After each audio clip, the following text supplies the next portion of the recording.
Coach, you saw the passion on full display. When you first got here, when you first met him, what was that first interaction like? Yeah, you just know. Special guy right there. Doesn't take long. Just got kind of the it factor. You know, people talk a lot about culture and stuff, and I mean that's what we're trying to do here. So when we get players that perform like he performs, then we'll be ready to roll. And maybe this year, got a lot of confidence in our team. So we'll see how February shakes up. But that's what we want to be like: unselfishness, love of the game, work ethic, and sacrifice. This guy is kind of like what our culture is. He obviously has a magnetic personality. Do your players feed off of it? Have you seen players kind of get amped from him? Yeah, absolutely. It's like from time to time you got a player and maybe not in the best mood, and it's kind of hard to sit there and have a selfish moment when you got guys like Wakefield all around you doing their job. So, and Wake is a big part of our team, but we have a lot of guys like Wake. I mentioned a few earlier. So, we're trying to get as many elite people in our organization as we can, and obviously the top priority is the players. We're trying to get players that have the heart and unselfishness and competitiveness and just love of what they do as Wakefield does. And we have some of those guys on the team this year, and we got some guys that are still kind of on that fringe of like, do they want to just completely buy in? Do they really want to do this? Wake is all in. Like he's all in. There's no bad days. There's no bad moments. He's all in. Including last game, you guys are now, I believe, 7-0 in games decided by 5 points or less. Like, what is the key to those sorts of situations? Well, if there's something you could do to win every close game, we would all do it. There's no secret there. But what you can do is you can play the game on your terms. You can have an objective, and you can go try to execute the objective. We tell the guys all the time, it's going to sound really simple, but it is. Like, let's do what we say we're going to do.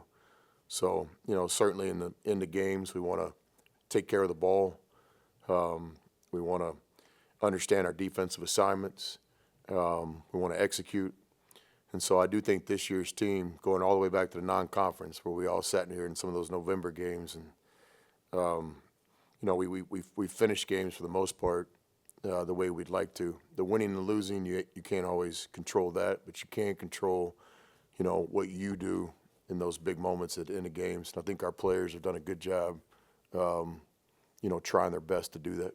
You referred the other night to trajectory. How different is your team today than it was when you played at Auburn a couple, 3 weeks ago?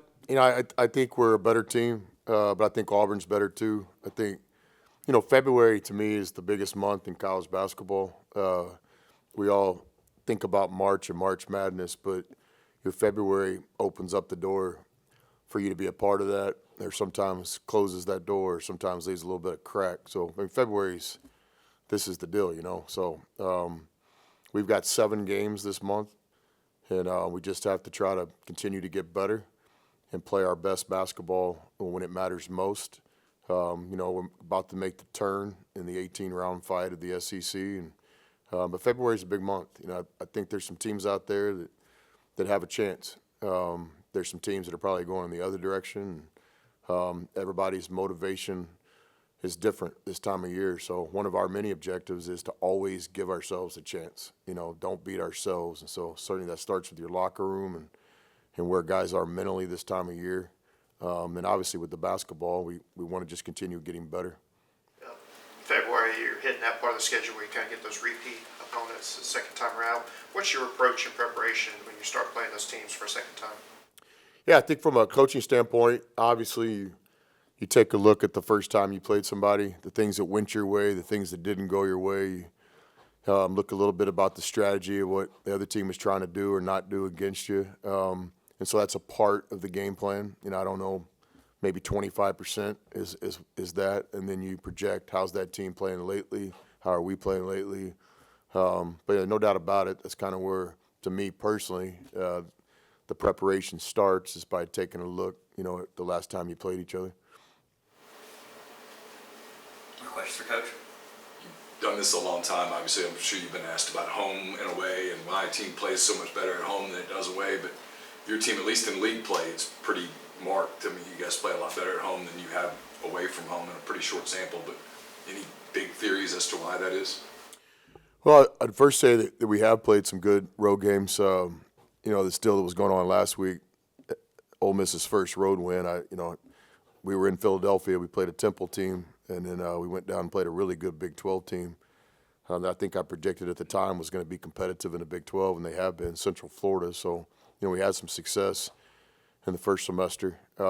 Obviously, some performances, whether it be Tennessee or Auburn or even a lot of that LSU game, just wasn't us playing our best. Obviously, everybody understands the challenge of playing on the road, but me personally, I can only speak for myself. I've never really bought into it. I don't understand. As a player, I always enjoyed playing on the road even more. It's just something about it, the bus ride, plane ride, whatever it is. And so, I know this. You have to be disciplined to play on the road. You have to be able to control runs.